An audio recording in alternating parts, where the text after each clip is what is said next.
តោះសួស្តីអ្នកទាំងអស់គ្នាថ្ងៃនេះខ្ញុំមកប្រាប់អ្នកទាំងអស់គ្នាអំពី seniority ហើយនិង sovereign pay ដែលបុគ្គលិកមួយចំនួនតែងតែមានការភ័ន្តច្រឡំគ្នារវាង seniority ហើយនិង sovereign pay អញ្ចឹងតើពីរនេះ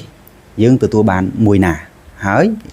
ហេតុអីបានយើងទទួលបានមួយនោះអ្វីជា sovereign pay អ្វីជា seniority ពាក្យថា sovereign pay បើយើងបកប្រែជាភាសាខ្មែរគឺជាប្រាក់បំណាច់កងត្រាការងារហើយពាក្យថា seniority ប្រាក់ដែលយើងត្រូវតែទទួលបាននៅរៀងរាល់6ខែម្ដងដែលបូកសរុបចូលគ្នានៅក្នុងឆមាសទី1ខែមិថុនាហើយនិងឆមាសទី2នៅក្នុងខែធ្នូ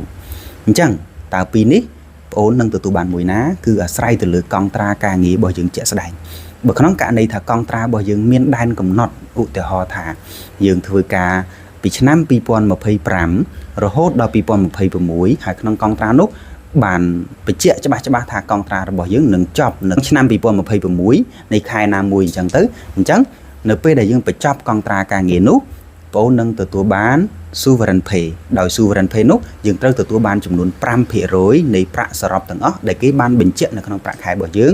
ឬក៏នៅក្នុង payroll list ដែលយើងទទួលបានហើយបូកសរុបបញ្ចូលគ្នាទាំងអស់តាំងពី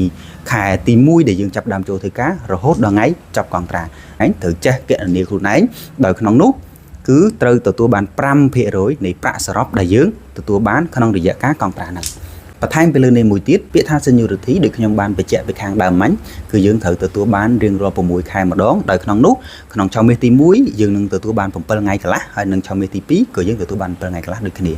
ដោយ7ថ្ងៃកន្លះនោះទៀតសោតគឺត្រូវបូករួមបញ្ចូលគ្នា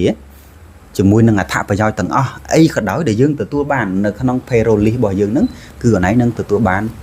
7ថ្ងៃកន្លះនៃចំនួននោះអូខេអញ្ចឹងទេបើសិនបើអនឡាញចង់គណនាខ្លួនឯង down bank statement របស់ខ្លួនឯងមកមើលមកក្នុងរយៈកាល6ខែចាប់ពីខែ1រហូតដល់ខែទី6ដែលអនឡាញបានធ្វើការហ្នឹងអនឡាញទទួលបានប្រាក់ប្រមាណហើយបូកវាឲ្យររយៈកាលជាមធ្យមនឹង7ថ្ងៃកន្លះនោះអនឡាញនឹងឃើញចំនួនដែលអនឡាញត្រូវទទួលបានប៉ុន្តែឈប់ក្នុងករណី seniority នេះគឺទទួលបានចំពោះតែបុគ្គលិកទាំងឡាយណាដែលធ្វើការចាប់ពីការសាកល្បង21ថ្ងៃតែប៉ុណ្ណោះអញ្ចឹងបើក្នុងករណីអនឡាញធ្វើការហើយស្ថិតនៅក្នុងឆមាសនីមួយទី1គឺខែមិថុនាហើយឆមាសទី2គឺខែធ្នូតែអនឡាញមិនទាន់ចប់ probation ទេនោះបងអូននឹងមិនទទួលបាន seniority នឹងទេបាទតែប៉ុណ្ណឹងអរគុណ